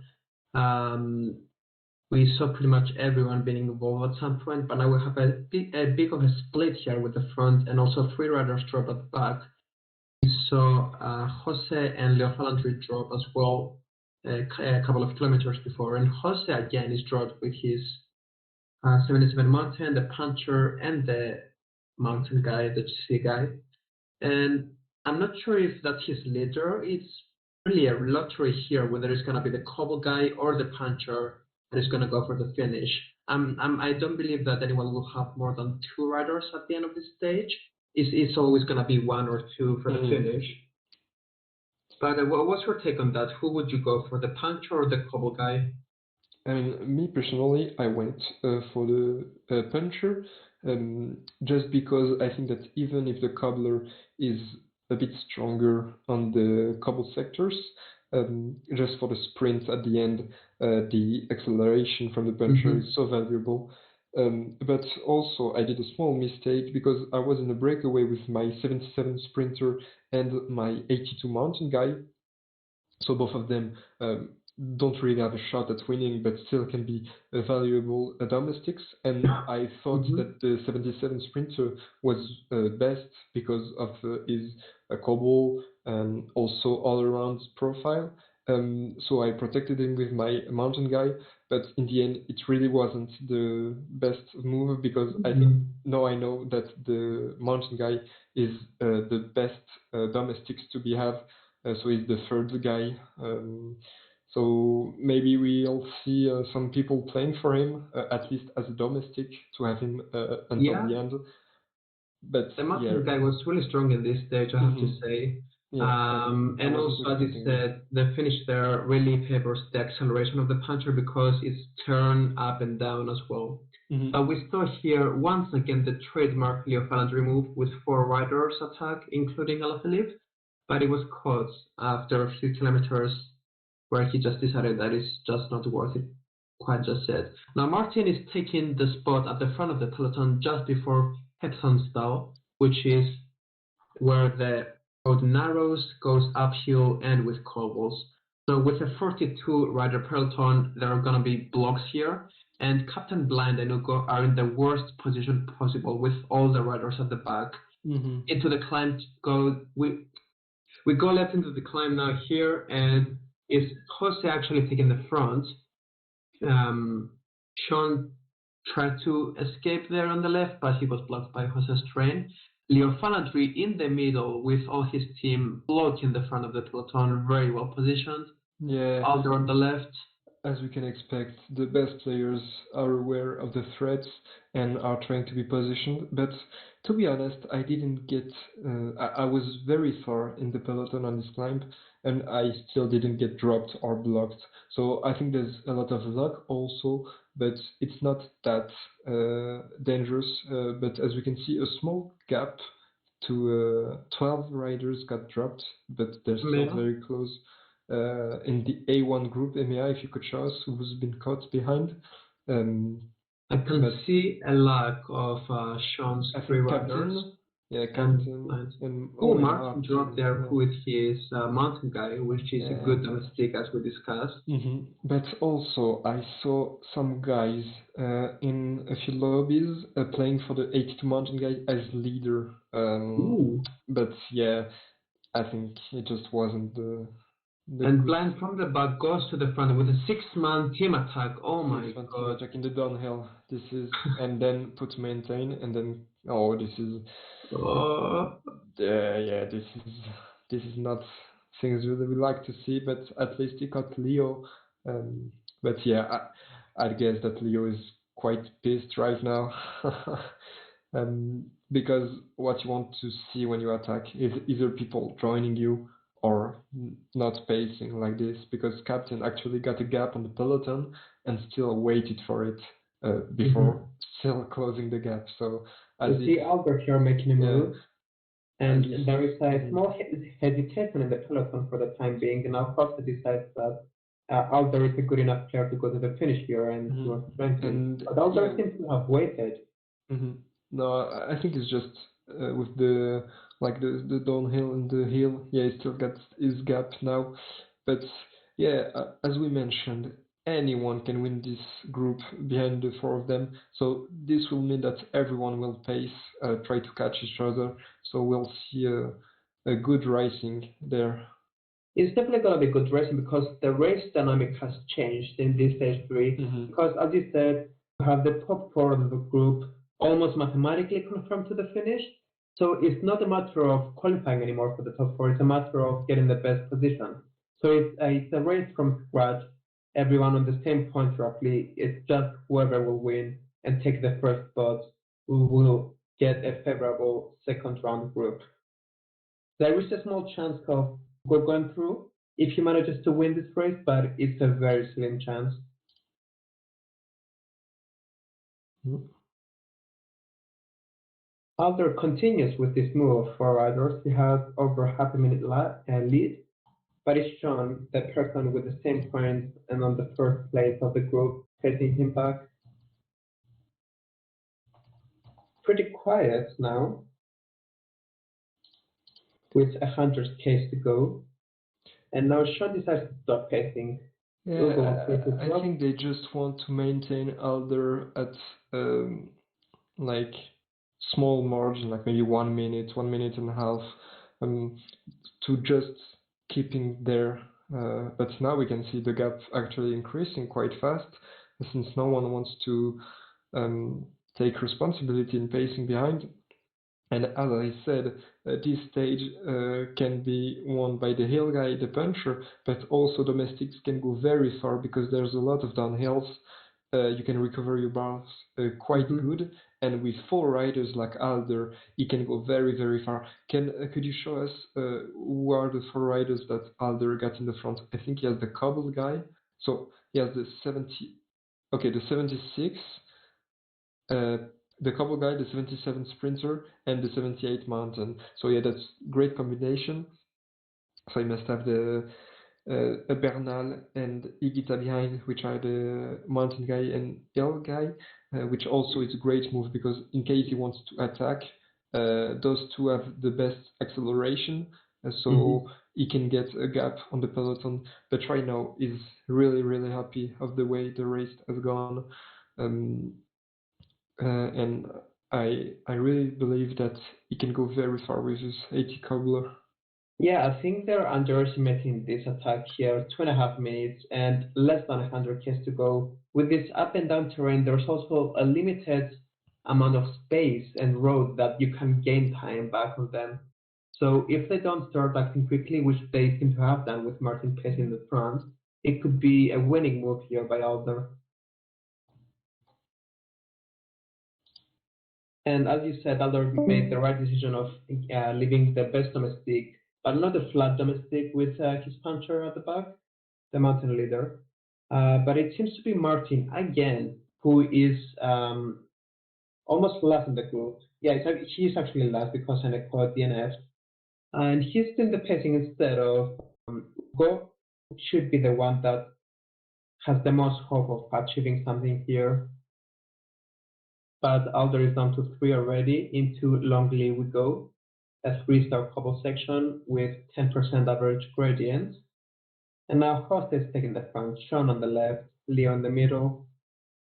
The gap is coming down slightly to 2 minutes, but he still goes on with 3 riders, and now it's going to be downhill, uphill, and the gap could even extend again. Because when you have 5-man riders trained there like Sean does, the riders at the back will lose some red, and he wants to slow down to recover with those as well. For this section that Alder is entering now, Hayworth, and it seems like he's down to 2, or is Martinez going to hold on? Yeah, I think he lost 1, which is the 76 Alper, which is obviously the worst for this stage. But I was still quite surprised that he lost it quite fast. Alder deciding to make a move here, but I don't know if it's a wise idea because you have no chance of bridging for Alder. We're not at 2 minutes gap. Not really, no. I mean, at least not with your leader. Maybe you can try to put domestics also in the front, but now Leo is attacking with the 82 mountain guy. I mean, that's a great duo, as I mentioned before, but now the peloton won't just let him go like they did with Alder.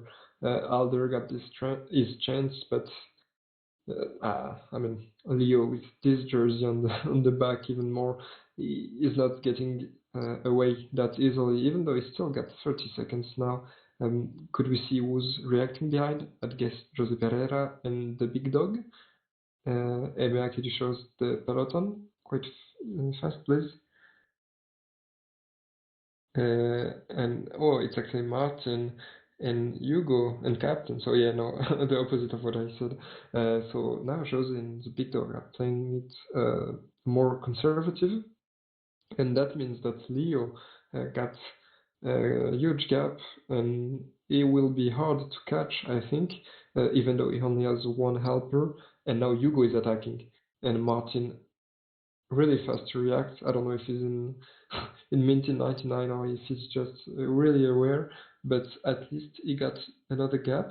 It did drop his other three riders, because why not? But he still is three in the front with Hugo, Leo waiting for this group.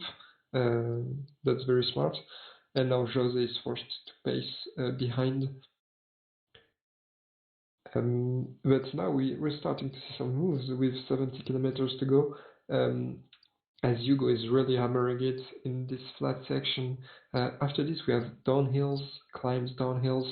So you can recover your bars quite fast, but Alder still has 2 minutes lead on this group, which means a 2.5 minute lead on the peloton. So yeah, Halder is on a solo right now, and I think if we catch him, it's not before a long time. Yeah, and the advantage of Halder here is that he has the option to attack these cobbles much smoother and calmer. Whereas in the peloton, the intensity of racing is just so much higher, with everyone trying to have a good position and then recovering. So it's just stop and go in the peloton, whereas Alder is just taking this smoothly with no intense effort, and that will lengthen the energy he has, which is more linear effort. We see here though Ugo trying to reach the front. He's only a minute behind, but the peloton is not far behind either. Yeah, but you have to respect Hugo behavior on this stage because he knows that he needs to win it to have at least a chance to qualify. And that's what he's trying to do, play for the win, and that's obviously what we want to see. But yeah, it looks like his helper is dead in front. Ooh, I don't think Leo got a big block by a dead Jose rider there. I don't know if Hugo will go alone. I think he'll try to keep his helper with him because even though you can recover quite good, an helper is insanely valuable in those small flat section to keep a steady pace and not lose time. So as we can see, Alder down to 2 riders, but 77 and the cobbler. So it seems though Ugo is going for the mountain guy as a breakaway attempt, and he's hitting the cobble guy or the puncher. I'm not sure. Yes, the 75, and is it Evenepoel? Yeah, it is. Okay, so I mean, at least we see different options, and that's what's great about classics. We can see different people playing for different riders, and I mean, you can win with. I mean, I wouldn't rule out Evenepoel against Hodge because Hodge has been in the front for a long time. But yeah, I do think that Hugo only sent those as satellites riders to. And as we said, this finish is very acceleration based, and the mountain guy has a great acceleration there. Alder is committed here, though. He keeps a minute gap to and almost 2 minutes to peloton. I'm not sure that I don't think he believes that he'll survive until the end here, but he will have 2 riders or even one much later in the stage than others might do. Although that doesn't seem to be the case here because you can see Martin with 6 riders, Martin still. Yeah. Leo with 4.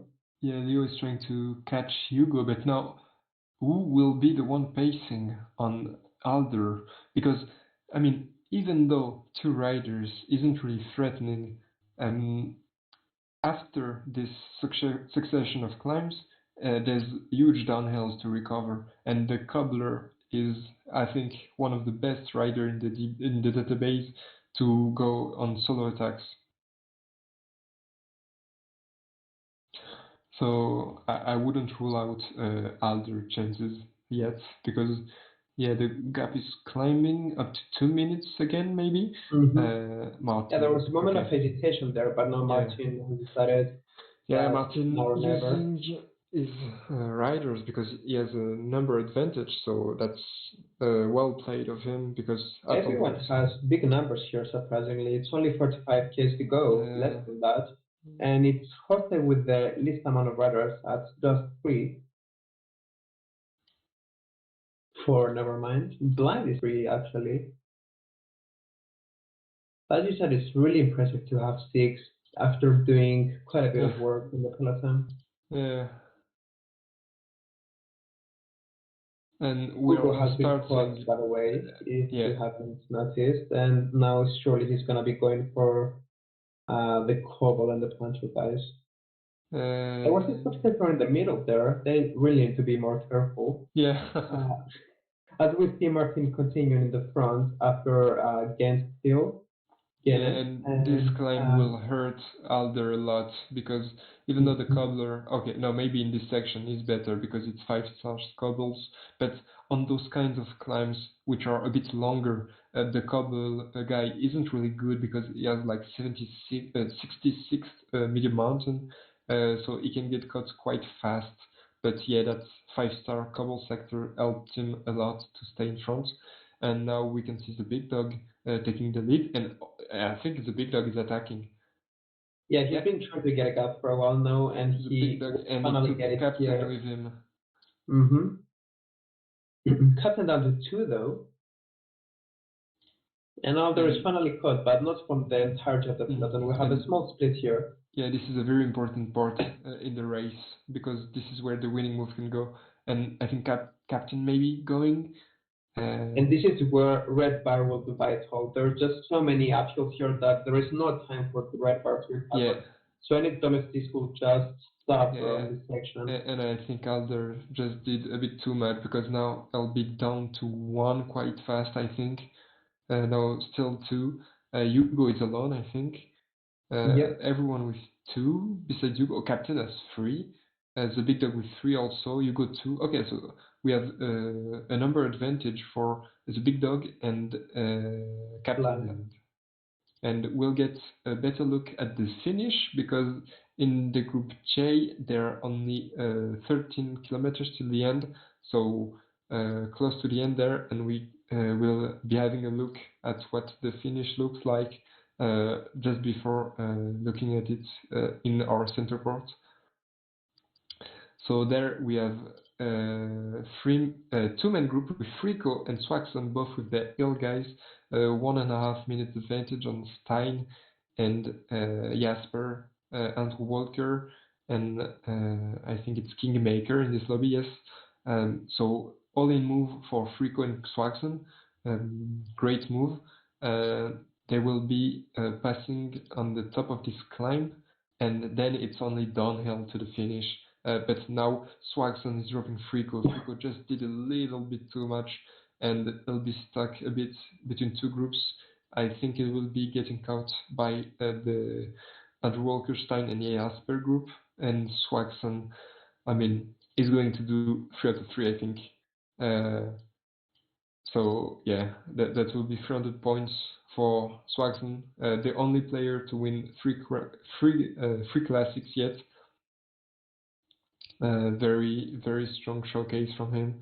Now Kingmaker is making back to the Andrew Walker group, and I think Frico actually will manage to hold on to this group behind and end in 2nd position. But yeah, in front it's Swaxon. Another solo victory for him, like in last stage, and he'll be enjoying it. 3 out of 3 for Swaxon, former world champion.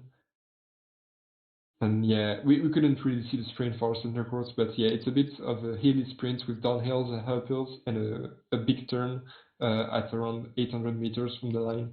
So we'll try to keep an eye on this.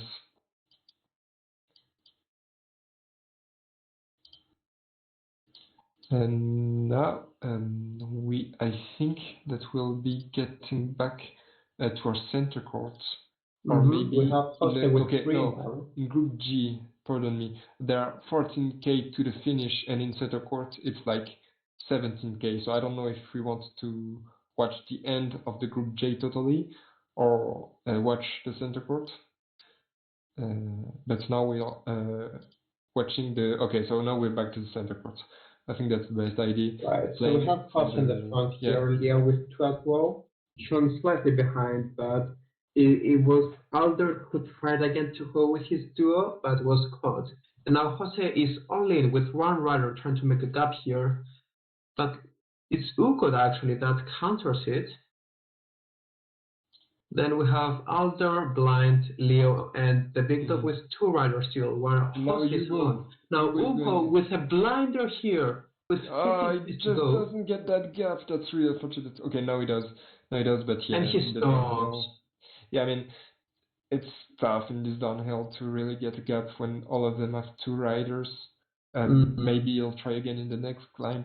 But yeah, so you all remember anyone between José Pereira and Leo Falandri, Alder, and the big dog can win this group by finishing ahead of the others. Exactly. And now Leo Falandri is trying to. I mean, it's not really an attack, but just positioning because I think he's trying to go in this climb. Great positioning from the Frenchman and world champion. The big dog is staying very calm and quiet there. I'm really looking forward to see what he can do in the finish here. Falandri is going 99 on this section, and now Blind on his right is trying to make an attack here with his 2 riders. And he seen almost got the gap, but Leo is really alert on this. And yeah, Captain trying to get a gap, and we'll actually get a sprint in this group. Of course, some of these riders, Leo Falandri with a good attack there, dropping his rider in the wheel, and now he has a gap, and he's committed to the finish with less than 5k to go. Yeah, and the booster trying to close him down, but he seems to have sailed away. Yeah. Blind tries to lead along the left. Leo Falandri is on the wheel of the big dog sprinter just in case. And he attacked with his puncher, so Kostner trying to close it. Captain Blind just going all out, and I think Leo. This is going to be close. I think he will be caught at the end. We have Alder Lantern on the left. Alder sprinting, Alder, and it's a win for very close finish, and it's Leo Falandri, world champion, taking the win there. And we have the same top 4 as the other stage, clearly ahead of the other in this group. It was a very, very good group with great players, and in the end, it's the world champion taking the win, and I think taking the group win also. Meanwhile, yes, just to be mentioned, in the other group, G, Basso won the last stage in front of Chief Master Pro. And now we are looking at Group H with 1 rider ahead. I think it's one of Giacomo or Francesco Grassi, I always forget. No, it's Simone. Pardon me. So Simone with 1 minute lead on the others.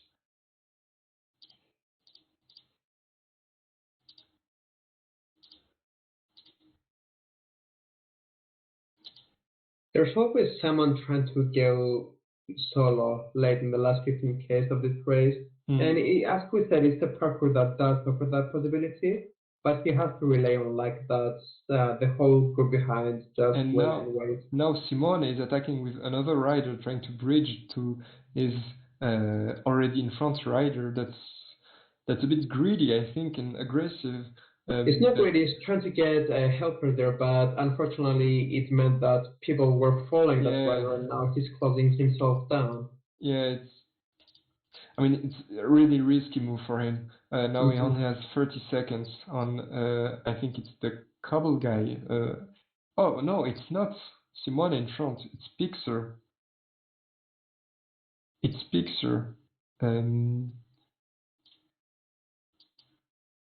He has 30 seconds lead on the others.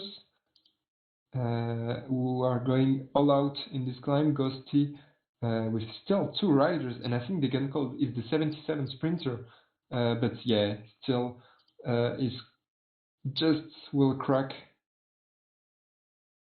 a bit ahead. And yeah, Pixar still with 15 seconds lead, going into the downhill.